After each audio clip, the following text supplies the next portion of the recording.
오랜만에 뵙네요.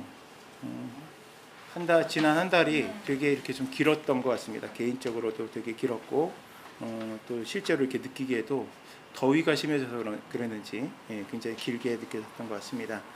오늘 빌레몬서를 통해서 저는 여러분과 함께 사실은 6절에 대한 내용들을 좀 같이 나누고 싶은 마음이 있었습니다. 6절 한번 제가 읽을까요? 네. 그대의 믿음의 사귐이 더욱 깊어져서 우리 안에 있는 모든 선한 일을 그대가 깨달아 그리스도께 이르게 되기를 나는 기도합니다. 개역개정에서는 이렇게 얘기를 하고 있죠. 이로써 내 믿음의 교제가 우리 가운데 있는 선을 알게 하고 그리스도께 이르도록 역사하느니라. 사실은 사도 바울이 오늘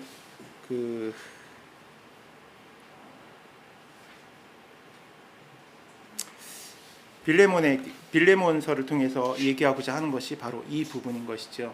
빌레몬에게 부탁하고자 하는 것들, 그리고 빌레몬에게 당부하고자 하는 것들에 대한 핵심이 바로 이 6절에 담겨져 있습니다.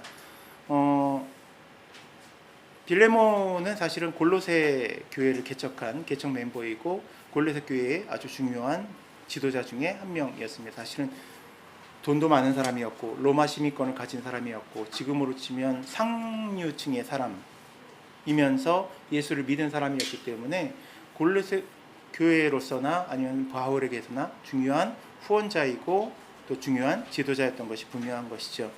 그에게 종이 있었는데 오네시모라는 종이 있었습니다. 그런데 이 오네시모가 여러 가지 이야기들이 있지만 가장 유력한 이야기는 빌레몬의 돈을 훔쳐서 달아나는 일들이 있게 되었습니다. 그래서 빌레몬에게 큰 손해를 끼치고 없어져 버렸어요. 그리고 그가 그 일을 해결하기 위해서 찾아간 사람이 누구냐면 감옥에 갇혀 있는 바울이었습니다. 그런데 그가 바울을 만난 이후에 실제로 예수 그리스도를 영접하게 되었고 예수 그리스도를 믿는 사람이 되었고 충성됨과 사랑함으로 바울을 섬기는 사람이 되었습니다.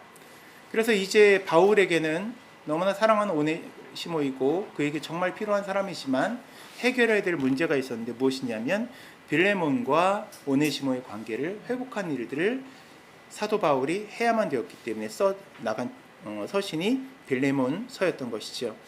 그런데 그가 이제 앞에서 빌레몬에 대한 칭찬과 너는 너무나 잘하고 있는 사람이고 사랑이 충만한 사람이고 그리스도 안에서 너무나 소중한 사람이라는 것을 이야기하면서 이제 오네시모에 대한 이야기로 넘어가기 전에 하는 이야기가 바로 6절입니다.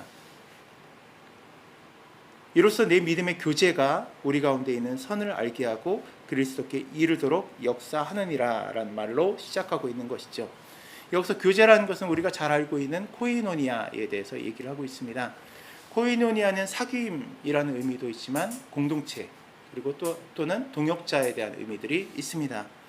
사실은 여기에서 내 믿음의 교제 또 우리가 읽은 성경 믿음의 사귐이라고 표현하고 있는 것은 바울이 얘기하기를 빌레몬 너는 나의 동역자다. 나의 코이노니아고 나와 그런 관계 가운데 있다. 너는 하나님 안에서 나에게 한 몸이며 나의 한 몸 된 교회다라고 얘기를 하고 있는 것과 마찬가지죠. 그래서 네가 이제 이 코이노니아 가운데서 이 교제 가운데서 이 한 몸 된 가운데서 어떠한 일들을 해주기를 바란다라고 얘기하면서 오네시모에 대한 이야기를 꺼내고 있습니다. 그러면서 얘기하기를 오네시모가 너에게 끼친 손해를 내가 갚겠다. 그러니 너는 오네시모를 용서하고 받아줘 라고 얘기를 하면서 더 중요한 얘기를 하고 있는데 용서하고 받아줄 뿐만 아니라 그를 이제는 전에는 오네시모가 너의 종이었지만 노예였지만 이제 예수를 믿고 한 형제가 되었으니 너도 그를 종이 아니라 노예가 아니라 형제로 여겨주기를 바란다. 나는 네가 믿음 안에서 충분히 그럴 수 있을 거라고 생각해 라고 얘기하고 있는 것이 이 빌레몬서의 전체적인 내용입니다. 사랑하는 여러분, 저는 이 빌레몬서를 읽으면서 한몸됨에 대해서 좀 고민을 하게 되어졌습니다. 사실 예수를 믿는다는 것이 얼마나 다양한 계층의 사람, 다양한 성격의 사람, 또 다양한 일을 하는 사람들이 모여서 이루는 공동체입니까? 예전에도 다양한 직업들이 있었고 다양한 계층들이 있었지만 지금도 사실은 더 다양한 직업군과 더 다양한 계층이 존재하는 것이 사실인 것이죠.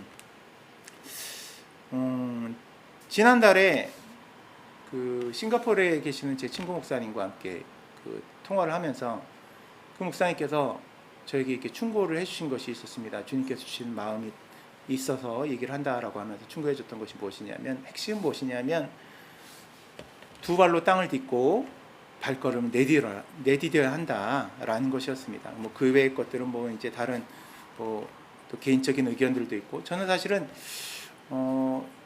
예언이라는 것에 대해서, 그러니까 하나님의 음성을 전하는 것에 대해서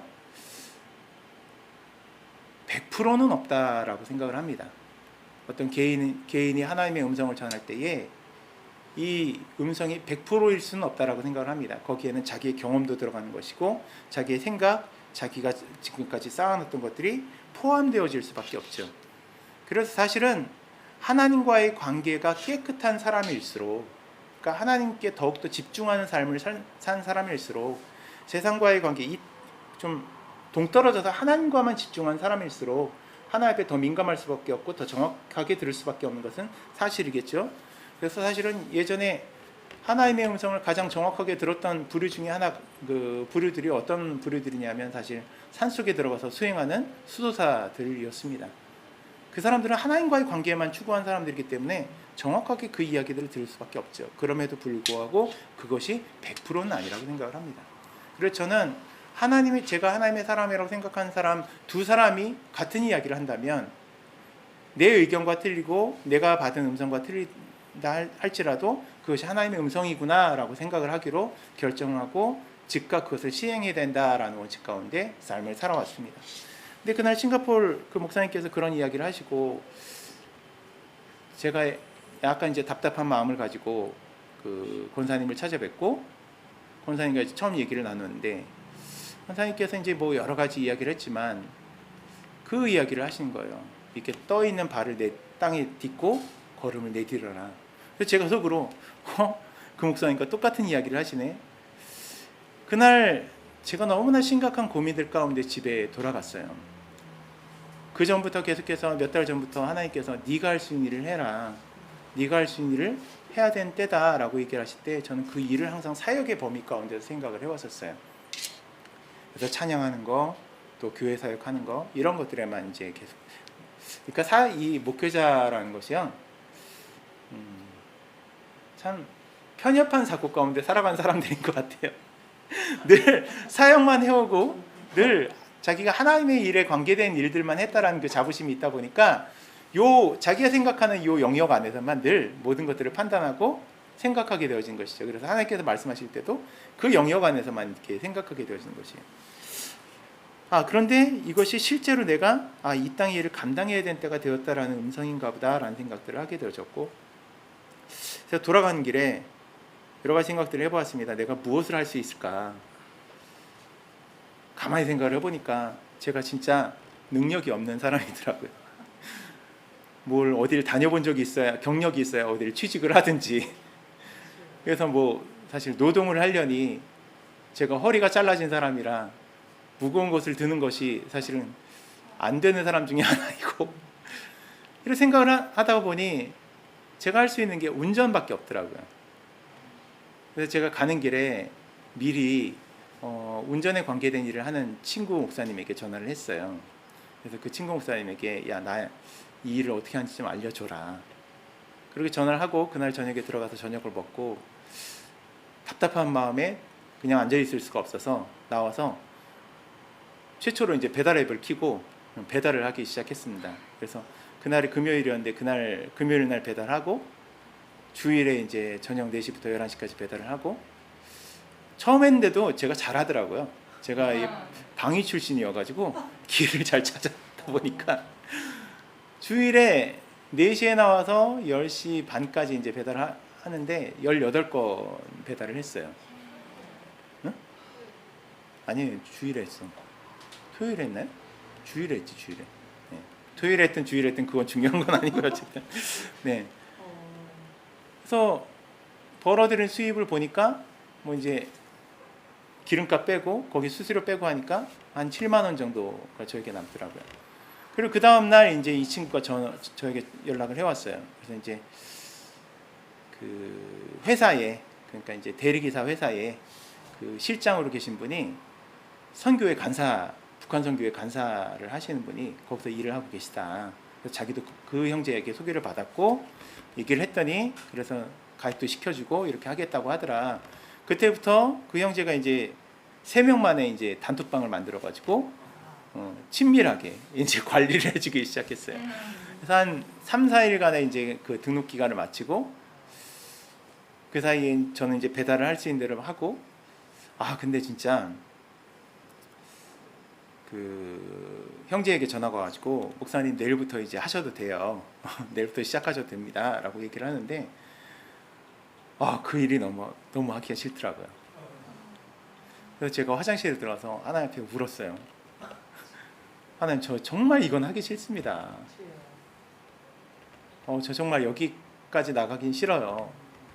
그리고 이 사람 붙잡고 놀고 그리고 그 다음날 망설이고 있는데 이 실장님이 얼마나 감사한지 목사님 언제 나가실 거예요? 오늘 시작하시죠? 언제 시작하세요? 라고 계속해서 문자를 보내는 거예요.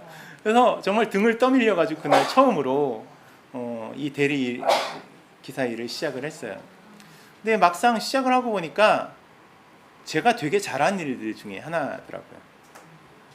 일단 제가 한 20년 넘게 계속 전국을 사역을 다니면서 운전을 하고 장거리 운전에 익숙해져 있고 길을 찾아다니는 데 익숙해져 있다 보니까 내가 운전을 해서 길을 찾아가는데 굉장히 익숙한 사람이구나 라는 것을 깨달았어요. 그리고 제가 부목회자 사역도 한 20년 이상을 하다 보니까 성도들한테 항상 네 라고 얘기하는 것이 항상 이렇게 몸에 있는 사람이다 보니까 손님들한테 네 사장님이라고 얘기하는 것이 금세 익숙해지더라고요. 그래서 그날 이제 첫날 실장님의 도움으로 이제 익숙해지기 시작하고 그 다음부터 이제 일주일 정도 지나서 다시 이제 또 낮에는 탁송이라는 거 자동차 배달 일을 시작을 하면서 이 일을 시작한 지가 이제 딱 한 달이 지났습니다. 사실은 이게 영상으로 나가는 거죠? 아니요, 뭐 안 자르셔도 되고요. 그냥 주님 주신 마음이 있어서 한 2달 정도 지나면 친한 분들에게는 얘기를 했지만 전체적으로 공개를 하고 기도도 부탁하고 이 일에 대한 좀 신경을 좀 나눠야겠다라는 생각들을 좀 하고 있습니다. 한 번은 제가 그 밤에 그 일을 하나 잡았는데 저 오산에서 이쪽 평택으로 온 일을 하나 잡았어요. 근데 보니까 지산동이더라고요. 그래서 지산동은 내가 알지라고 생각을 하고 그걸 잡고 막 열심히 운전하고 갔더니 지산동은 지산동인데 산속에 그 전원주택에 사시더라고요. 그래가지고 한참 산속을 운전하고 들어가가지고 들어간 내내 여기를 어떻게 빠져나오지? 라고 생각을 하면서 들어가서 차를 세우고 나오려고 하는데 그 부른 손님이 미안했는지 10,000원을 팁으로 더 주셨어요. 그래서 그 10,000원을 받은 기쁨에 그 산속을 막 날듯이 이렇게 달려나오면서 사실 예전 같으면 그 깜깜한 산속에 혼자서 핸드핀 불빛 하나 이렇게 의지하면서 오면 전 되게 겁이 많은 사람이라 되게 무서워했을 사람이거든요. 근데 겁이 하나도 안 나더라고요. 팁으로 받은 10,000원 때문이 아니라 진짜로 겁이 하나도 안 나더라고요. 생각해보니 제가 지난 5년 동안 그렇게 살아왔더라고요. 다른 나라에 가서 때로는 빈민가에 들어가서 자면서 때로는 오지에 들어가서 자면서 겁 없이 핸드폰 불빛 하나 켜고 막 그 동네 돌아다니고 구경하러 다니고 산속을 돌아다니는 것이 저의 일상이었더라고요. 그래서 제가 그날 산을 내려오면서 생각했어요. 이게 내가 계속 해왔던 일이구나. 그것을 이제는 내가 돈을 받으면서 해나가고 있는 것이구나. 저는 아마도 앞으로 이 일들을 해나가면서 살지 않을까라는 생각을 하게 됩니다. 이 일의 가장 큰 장점은 뭐냐면 물론 단점도 있습니다. 술 드신 분들을 상대하다 보니까 이상하신 분들도 계시고 시비 거신 분들도 계시고 이상한 말로 이렇게 성질을 돋구신 분들도 계시고 해요. 그러나 제가 굉장히 친절하게 사람들을 모시고 있습니다. 이 일의 가장 큰 장점은 어쨌든 제가 시간 조정을 마음대로 할 수 있다는 거예요. 그래서 사역이 있으면 쉴 수 있고 또 사역이 없으면 언제든지 나가서 일을 찾아서 할 수가 있는 그런 일들이라서 아, 사역한 사람의 가장 적당한 일들 중에 하나겠다. 그리고 내가 어디 가서 술 취한 사람들을 만나보겠나 싶어서 이 일들을 하고 있습니다. 한 달을 했는데 참 별의별 분들을 참 많이 만났는데 감사한 분들이 참 더 많았어요. 한 부부를 태웠는데 막 하면서 여러 가지 이야기를 하다가 보니까 이분들이 저한테 투잡하시는 거죠. 그렇게 요즘은 다 그렇게 인식을 하세요. 그래서 원래 뭐 하시는 분이세요? 라고 물어보시더라고요. 그래서 기독교 음악을 했었습니다 라고 얘기를 하다가 나중에 제가 목사입니다 그랬더니 이분들이 막 박수를 치면서 좋아하시는 거예요. 그래서 지난번에도 대리 불렀었는데 그 목사님이 오셨었다고, 자기들은 천주교인인데 이게 무슨 복이냐고 그러면서 제가 이렇게 그 다음부터 이런 얘기 저런 얘기를 해주는데 그게 너무 큰 위로가 됐다고 얘기를 하면서 내리시더라고요. 한 청년은 대기업에서 일하시는 청년을 이제 기숙사에 태워다 주는데 자기는 평상시 대리기사분들하고 이렇게 얘기를 잘 하는데 기사님이 목소리가 너무 좋으셔가지고 자꾸 말을 걸게 된다고. 그래서 원래 뭐 하시는 분이냐고 여쭤보더라고요. 목사라고. 그랬더니 목사님이시냐고. 근데 목사님이 이런 일을 하세요.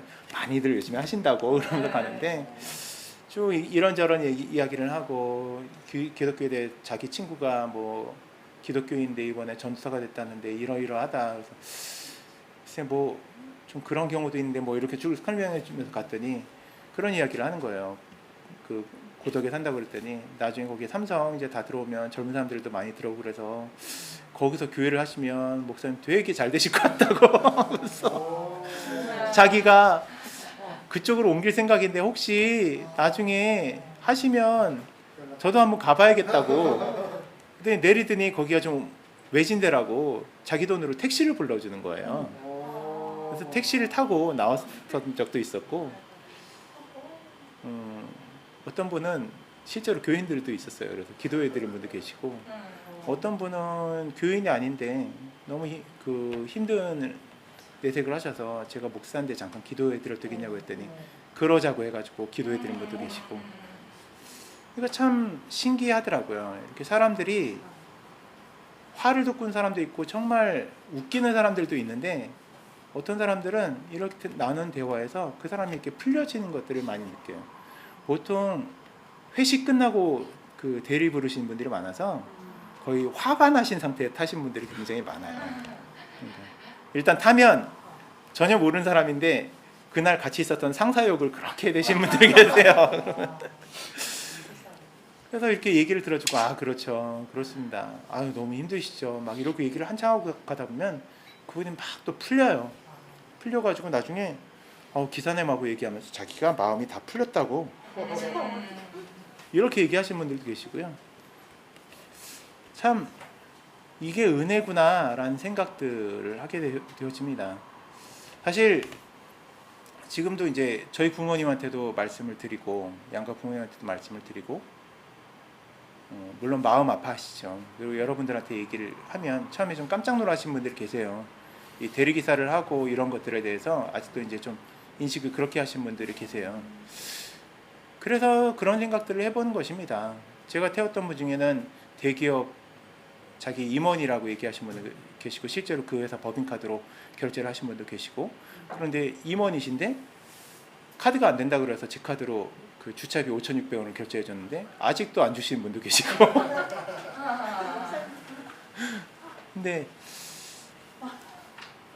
그런 분들도 계시고 뭐 회사 사장 하신 분도 계시고 실제로 건축회사를 하신 분들도 계시고 노동을 하신 분들도 계시고 다양한 계층의 사람들을 만나보면서 어쨌든 나도 이 계층 안에 섞여 있다라는 것들을 생각하면서 우리가 이런 속에서 사는 그리스도인이구나.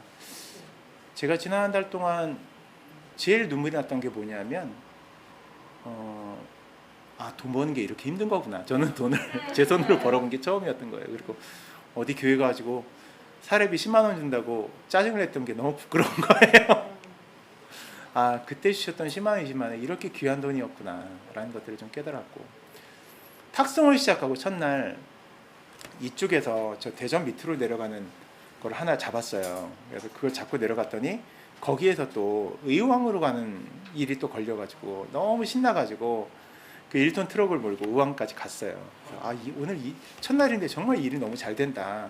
그런데 그 1톤 트럭을 주차하다가 주차된 차를 긁어버렸어. 그래서 그 차주와 통화하고 기다리는데 그 차주를 기다리는데 거기 계단에 털썩 앉아가지고 기다리는데 너무 속이 상하고 눈물이 나는 거예요. 그날이 이제 그 일을 시작한 지 딱 한 일주일 정도 된 날인데 아무리 계산해봐도 일주일간 번 돈을 다 날리게 생긴 거예요. 그래서 여러 가지 생각에 하나님 원망도 너무 되는 거예요. 그날 애들하고 기도하면서 하나님 사고 안 나게 해주시고 좋은 사람 만나게 해주시고 이렇게 기도하고 하는데 이게 뭔가요? 막 여러 가지 원망이 나오는 거예요. 그래서 잘 수습하고 마음을 다잡고 그날 이제 또 저녁 일까지 하고 생각을 해보니 너무 속상한 마음에 들어와서 우리 집사람과 이런저런 얘기를 하면서 생각을 해보니 사실 그날 제가 좋은 사람들을 많이 만났더라고요. 일단은 그 1톤 트럭 사장님, 그 사장님이 더 당황을 하셔가지고 자기가 뒤를 봐주다가 그렇게 사고가 나니까 당황하셔가지고 자기가 직접 주차도 해주시고 그 차는 괜찮으니까 신경 쓰지 마라 라고 말씀해 주시고 너무 안 됐다고 2만 원을 더 주셨어요.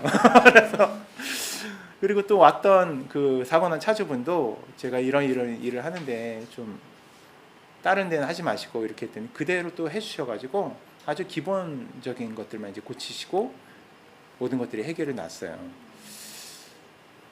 이 한 달 동안 그렇구나. 내가 그동안 섬겼던 성도들이 이렇게 살아왔구나라는 것들을 좀 느끼게 되어졌습니다. 그리고 또 하나는 내가 이렇게 살아가겠구나. 사랑하는 여러분, 이제는 일하는 목사의 시대인 것 같습니다. 사도 바울이 텐트메이커로 살았던 것처럼 그가 항상 일했던 것은 아니죠. 그러니까 어떤 교회를 개척할 때 그 교회와 몇 년의 시간들을 보낼 때 그 교회의 재정에 의지하지 않고 자기도 일을 하여 그 교회의 재정을 보태고 그리고 함께 공동체로서 먹고 마실 것들을 나눈 생활을 했던 사람이 사도 바울이었습니다. 또한 그렇게 살았을 뿐만 아니라 비용이 필요할 때는 교회들의 선교비를 요청하고 후원을 요청해서 살았던 사람도 바울이었습니다. 사실 그것이 우리 사역자들의 앞으로의 삶이지 않을까? 물론 여전히 큰 교회에서 충분한 사례비를 받고 사역을 하신 분들도 필요하고 또 소위 잘 나간 사역자로 사역하신 분들도 필요할 것입니다. 그런데 그 모든 것들을 거스르고 이제 하나님께서 주시는 대로 하나님께서 주시는 마음을 따라서 살아가는 부류들이 필요한 것이죠. 이전에는 교회라고 하면 교회 틀이 있었고 목회자의 틀이 있었고 목회자는 일해야 하는 것이고 그리고 또 성도들은 일해야 하는 것이고 교회라는 건 이런 것이라는 틀이 있었는데 이 코로나 시대를 통해서 이전에 우리가 가지고 있었던 모든 기존 상식과 틀들이 무너지는 시대를 우리가 경험하고 있습니다. 사실은 어떻게 보면 굉장히 우리의 마음을 어렵게 하기도 하고 슬프게도 하고 힘들기도 하는 시간들인 것이죠. 많은 분들이 먹고 살기 힘들어하고 많은 교회들이 부목회자들을 내보내는 시기이기도 하고 사람들이 자기의 갈 길을 찾아 헤매는 특히 하나님의 일들을 하던 사람들이 내가 무엇을 해야 되지? 라고 고민하는 시기이기도 합니다. 앞으로는 그렇기 때문에 이 시대가 끝나고 난 이후에도 이전의 목회의 방식과 다른 더 다양한 방식으로 목회를 하신 분들이 많아질 것이라고 생각을 합니다. 어떤 사람들은 기존의 방식 그대로 따라가며 기존의 방식대로 먹고 살려는 분들이 계실 것이고 어떤 사람들은 새로운 방식의 삶을 추구한 분들이 계실 것입니다. 그런데 새로운 방식으로 살아가기 위해서는 이제는 같이 일하는 시대가 되어졌구나라는 생각을 좀 이 한 달 동안 묵상하게 되어졌습니다. 사랑하는 여러분, 예수 그리스도를 믿는 믿음 안에서 교제한다는 것은 오네시모와 같은 종과 노예와 그 노예를 가지고 있던 귀족이었던 빌레몬이 한 형제가 되어 서로 사랑하고 동등한 관계 가운데 코이노니아가 되는 것을 의미합니다. 초대교회의 모습은 바로 이런 것이었습니다. 있는 사람들이 자기의 재산을 투여해서 없는 사람들을 같이 먹고 살게 하며 한 공동체로 살아가는 것이 교회의 모습이었습니다. 또한 예수를 믿게 되어지면 자기가 데리고 있던 종일지라도 형제로 받아들일 수 있고 함께 집을 마련하여 예수 그리스도의 일들, 하나님 나라의 일들을 같이 감당할 수 있게 하는 것이 교회의 모습이었습니다. 하나님께서 우리의 만남들을 통해서 하시고자 하신 일들이 분명히 있다고 생각을 합니다. 하나님께서 이 관계, 이 코이노니아를 통해서 이루시고자 하는 하나님의 나라들이 분명히 있다고 생각을 합니다. 저는 하나님께서 언젠가 저에게 건물을 주실 것이라는 믿음을 버리지 않고 있습니다. 가만히 보니까 뭐 제가 이 일을 해가지고 건물을 살 수는 없을 것 같더라고요. 그런데 빚 갚기도 급급해서, 그러나 하나님께서 약속하신 대로 언젠가 저에게 건물을 주실 것이라고 생각을 하고, 저는 그 건물의 2층이 예배 공간이 될 것이라고 생각을 하는데, 지금의 개념대로 하면 교회가 될 것이죠. 그러나 저는 그 교회가 기존의 교회와는 다를 것이라고 생각을 합니다. 물론 주일에 예배 드리고 평일에도 예배를 드리겠지만, 저는 연합하는 교회가 되어질 것들을 좀 꿈꾸고 있고 그렇게 되어질 것이라고 생각을 합니다. 거기에 속한 사람들이 같이 일을 하고 자기 생계들을 같이 책임질 뿐만 아니라 서로의 생계를 도와주고 함께하는 일들이 있어질 것이라고 생각을 합니다. 그래서 목회는 각자들이 하지만 주일에 함께 모여서 예배할 수 있고 연합하여 예배할 수 있고 이런 공간들을 하나님께서 주실 것이라고 생각을 해요. 주님의 빛교회도 어떤 비전들을 가지고 계신지 모르겠고 앞으로 어떤 일들이 벌어질지 모르겠지만, 하나님께서 어떤 교인들을 주실 수도 있고 아니면 계속해서 이런 소규모로 예배를 드릴 수도 있겠지만, 그러나 좀 연합에 대한 꿈들을 같이 꾸는 동역자가 되어주셨으면 좋겠다는 생각들을 합니다. 하나님께서 우리를 만나게 하신 데는 우연이 없다고 생각을 합니다. 지금 뭐 우리가 서로를 도울 수 있는 입장에 있지 않죠. 저도 뭐 사역을 계속 해왔고 사역자로 살아가고 있고 지금도 이제 사역자로서의 그 가치관을 지키려고 노력하고 있지만, 제가 지금 여러분에게 직접적인 도움을 줄 수 있는 방법들은 많지는 않습니다. 또한 여러분들이 저에게 직접적인 도움을 줄 수 있는 방법도 많지 않습니다. 그럼에도 불구하고 우리를 주님께서 코이노니아로 부르시고 교제케 하시고 교회가 되게 하시는 것은, 한 예배를 드리면 그것이 한 교회이지 않겠습니까? 목사님 그렇지 않습니까? 저희가 한 몸으로서 한 예배를 드리는 한 교회로 주님께서 부르신 이유는 분명히 이 코이노니아를 통해서 이루시고자 하는 하나님의 뜻들이 있다는 것을 분명히 믿습니다. 전 여러분과 그 꿈들을 좀 같이 추구하는 우리 공동체가 되었으면 좋겠습니다. 이 공동체란 말이 참 무서워요, 그렇죠? 공동체란 말이 계속해서 그런 조직과 연관되어서 사용되어져 왔기 때문에 공동체 하면 뭔가 이렇게 되게 부담스럽고 뭔가 해야 될 것 같고, 그러나 우리는 아무것도 안 하는 공동체가 되었으면 좋겠습니다. 오로지 예배하고 하나님의 뜻을 추구하고 하나님의 말씀대로 사는 것을 서로 돕는 그런 공동체가 됐으면 좋겠습니다. 아멘. 여러분도 저를 위해서 기도할 때 늘 사고 없이 잘 다닐 수 있도록 기도해 주시죠. 제 친구 목사도 여러 가지 일이 있었어요. 맞기도 했고요. 이상하게 그 친구는 좀 이상한 사람들이 많이 붙더라고요. 근데 그럼에도 불구하고 또 정말 하나님 부셔주신 사람들을 많이 만났더라고요. 어떤 청년은 이 친구가 운전차에 타서 쭉 얘기를 하다가 목사라고 했더니 자기 어릴 때 교회를 다니다가 지금 안 다니고 있습니다 라고 얘기하면서 이런저런 얘기를 해서 전도하고 내릴 때 기도해 줬대요. 그랬더니 막 울더래요. 그러더니 자기 지갑에 있는 돈을 다 꺼내가지고 주더래요. 아니 가만히 해보니까요, 이 일이 정말 하나님의 은혜 가운데 살아가는 일 중에 하나긴 하더라고요. 그날 채워주시지 않으면 그날 일이 없어요. 진짜로 일과 일을 연결시켜 주신 것도 하나님이시고 그날의 일을 연결시켜 주신 것도 하나님이시더라고요. 그래서 원칙은 세웠어요. 하나님께서 일을 붙여주지 않으면 쉬라는 뜻인 줄 알고 일찍 들어가야겠다. 안 되더라고요. 계속해서 기다리게 되더라고요. 금요일은 오산에서 앉을 데가 없으니까 이렇게 그 상가 계단에 앉아가지고 말씀을 읽으면서 한 1시간 반을 기다렸던 것 같아요. 그랬더니 이제 집에 오는 게 하나 걸려가지고 이제 집에 왔던. 잘 될 땐 신기한 일들도 있어요. 그때 택시를 타고 가는데 갑자기 저희 아파트로 가는 그 일이 생기더라고요. 근데 좀 거리가 떨어져 있어서 택시기사 아저씨 보고 거기까지 좀 태워다 달라고 했더니 또 친절하게 태워다 주셨어요. 그래서 그 차를 타고 저희 아파트까지 왔죠. 내려드리는데 십자가 걸려 있어서 교회 다니시냐고 그랬더니 요즘에 바빠가지고 교회를 못 다니고 있다고. 저도 목사라고 했더니 되게 부끄러워하시더라고요. 하나님께서 평택에 보내시면서 하나님께서 저에게 주셨던 말씀이 있었습니다. 무엇이냐면 이전에는 네가 동굴에 산 사람과 같았었다면, 숨어 사는 사람과 같았었다면, 이제는 네가 광야로 나아가서 사람들을 만나는 일들을 해야 될 것이다. 전 그게 이런 일인 줄은 상상도 못했습니다. 근데 지난 1년 동안 저는 그냥 저의 테두리 안에 갇혀서 누군가 나를 찾아와 주기만을 바랬던 것 같아요. 근데 하나님께서 평택으로 보내시면서 주셨던 비전들이 사실은 뭐 일은 일이고 비전이죠. 근데 이제 연결을 생각하자면 이렇게 하나님께서 사람들을 만나게 하시나 보다라는 생각을 해요. 앞으로도 저는 좀 많은 사람들을 만났으면 좋겠고 많은 사람들과의 교제 가운데 있었으면 좋겠습니다. 그리고 그 일 가운데 교회됨을 이루어갔으면 좋겠습니다. 제가 이 일을 시작하고 나서 딱 그 사고 나고 그 접촉사고가 나고 그 다음날 제가 서울에서 호주에서 만났던 권사님을 만나 뵙기로 했어요. 그래서 가서 이런저런 이야기를 하는데 제가 이런 일을 하고 있습니다. 쭉 기도했어요. 쭉 얘기를 하는데 제가 그때 이제 전날 사고도 있었고 자존감이 되게 떨어져 있을 때였거든요. 내가 이런 일을 계속 해야 되나? 라는 생각 가운데 좀 빠져 있을 때였어요. 나는 지금까지 했던 일들이 아무것도 아니었나 보다. 내가 헛살았나 보다.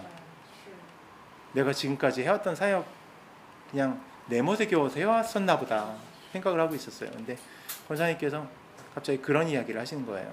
이분이 처음에 이민 갔을 때 보통 호주 이민 가시면 많이 하시는 일이 청소 일을 많이 하세요. 근데 이분이 원래 교사하시다가 가셨는데 조그마신 분이 이제 청소를 시작하신 거예요. 근데 이제 음식물 쓰레기를 버려야 되는데 이분은 조그마신데 이 서양 사람들이니까 이 쓰레기통이 너무 높은 거예요. 이걸 들다가 터져가지고 이 음식 쓰레기를 뒤집어 쓰셨대요. 근데 자기가 너무 쓰레기같이 여겨지더래요. 그래서 자기가 죽고 싶었대요. 그래서 애들도 끝내고 자기도 죽어야겠다는 생각이 들더래요. 그날 철야에 가가지고 막 울고 있는데 그때 찬양팀이 했던 찬양이 이산지를 내게 주소서였대요. 근데 그 찬양이 계속 귀에서 맴돌면서 떠나질 않더래요. 그래서 그 찬양을 계속 읊조리다가 살기로 결정을 하셨대요. 그러면서 권사님 말씀하신 것이 목사님이 저하고 두 아이를 살리셨어요. 그러는 거예요. 그날 그 식당 안에서 저도 울고 권사님도 울고 붙잡고 서로 주책맞게 그렇게 울었어요. 하나님께서 그렇게 위로를 하시더라고요. 하나님께서 그렇게 힘을 주시더라고요.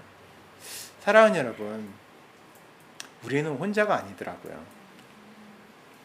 수많은 동역자들을 하나님께서 심어 놓으셨고 세상의 일을 하는 그 자리 가운데도 하나님께서 그런 사람들을 만나게 하시더라고요. 우리가 눈을 열면 그 사람들이 보이기 시작합니다. 우리가 우리의 신분을 밝히기 시작하면 하나님께서 그런 사람들을 붙여주기 시작하는 것이죠. 사랑하는 여러분, 오네시모는 예수님을 믿기 전에 빌레몬에게 아무짝에도 쓸모없는 종이었어요. 오히려 손해를 끼치고 도망간 종이었죠. 그러나 그가 예수를 믿기 시작하고 예수님께 자기의 인생을 드리기 시작하자 바울에게 귀한 사람이 되어졌고 바울을 통하여 빌레몬에게 귀한 형제가 되어진 것입니다. 우리는 이 땅을 살아가면서 사실 우리는 이 땅을 살아가는 자들인 것이죠. 그리스도인으로서 예수를 믿는 자로서 이 땅을 밟고 살아가며 이 땅을 걷는 자들인 것입니다. 이 땅을 살아가면서 우리는 나의 쓸모에 대해서 나의 가치에 대해서 내가 그리스도인으로서의 어떠한 가치가 있는지에 대해서 끊임없이 고민하게 되어집니다. 그러나 우리는 확신하며 살아가야 될 것이 한 가지 있는데 무엇이냐면 우리는 예수 그리스도를 믿는 그 자체로 이 땅 가운데 중요한 위치를 차지하고 있다는 것입니다. 예수를 믿는 사람으로서 이 땅을 밟아 이 땅을 하나님의 것으로 돌리는 자들이며 예수를 믿는 자로서 이 땅에 살면서 예수 그리스도의 이름으로 사람들에게 평화를 전한 자이며 예수 그리스도의 이름으로 그들에게 친절을 베푼 자이며 그들에게 사랑을 베푼 자일 뿐만 아니라 예수 그리스도의 이름 안에서 숨겨진 그리스도인을 만나 교제하고 한몸됨을 이루어 교회를 이루는 자들인 것입니다. 그것이 코이노니아인 것입니다. 그것이 한몸된 것입니다. 그것이 교회가 되어지는 것입니다. 사랑하는 여러분, 우리가 그 교회됨을 잊지 않기를 원합니다. 우리가 그 교회됨을 이루기를 원합니다. 찬양집에 이 찬양이 있나 모르겠네요. 광야를 지나며, 그 교회 찬양집에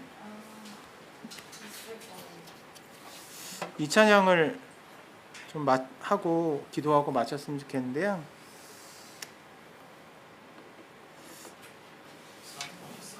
네, 있어요. 아, 다 핸드폰이 있으시죠? 사랑하는 여러분, 광야는 고난의 땅이 아니라 주께서 우리와 함께 하심을 경험한 땅이고, 주께서 우리를 채우심을 경험한 땅이며, 가나안으로 나갈 믿음과 힘을 얻는 땅입니다. 우리가 지금 광야를 살고 있는 것처럼 느껴진다면 그곳은 주님을 찾을 장소인 것이고, 그때는 주님을 찾을 때인 것입니다. 주님을 만날 때인 것입니다. 아멘. 우리가 함께 그 믿음으로 같이 나갔으면 좋겠습니다.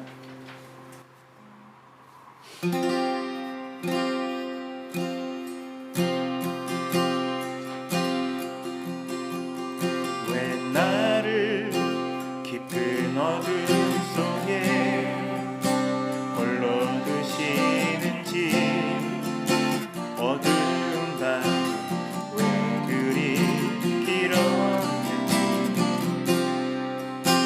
나를 고독하게, 나를 낮아지게, 세상 어디 기댈 곳이 없게 하셨네.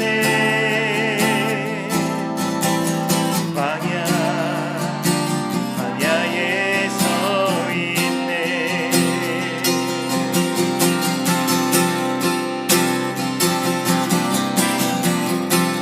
주님만 내 도움이 되시고, 주님만 내 빛이 되시는, 주님만 내 친구 되시는 광야.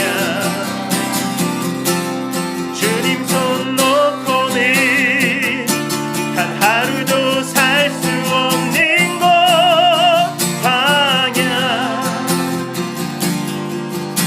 광야에 서 있네. 왜 나를 깊은 어둠 속에, 왜 나를 깊은 어둠 속에 홀로 두시는지, 어두운 밤 그리 길었는지, 나를 고독하게, 나를 낮아지게, 세상 어디 기댈 곳이 없게 하셨네.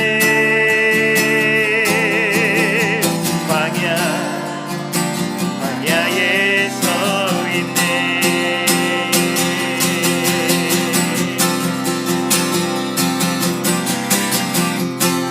주님만 내 도움이 되시고, 주님만 내 빛이 되시는, 주님만 내 친구 되시는 광야. 주님 손 놓고는 단 하루도 살 수 없는 곳, 광야.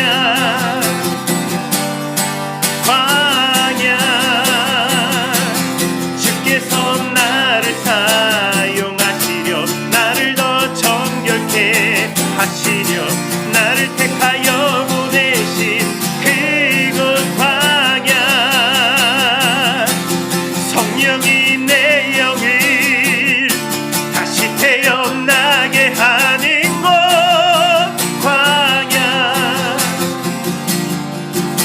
광야에 서 있네.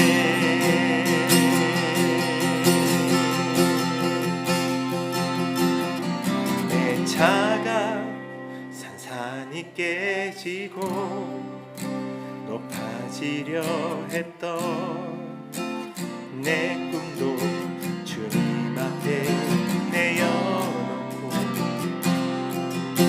오직 주님 뜻만 이루어지기를, 나를 통해 주님만 드러나시기를,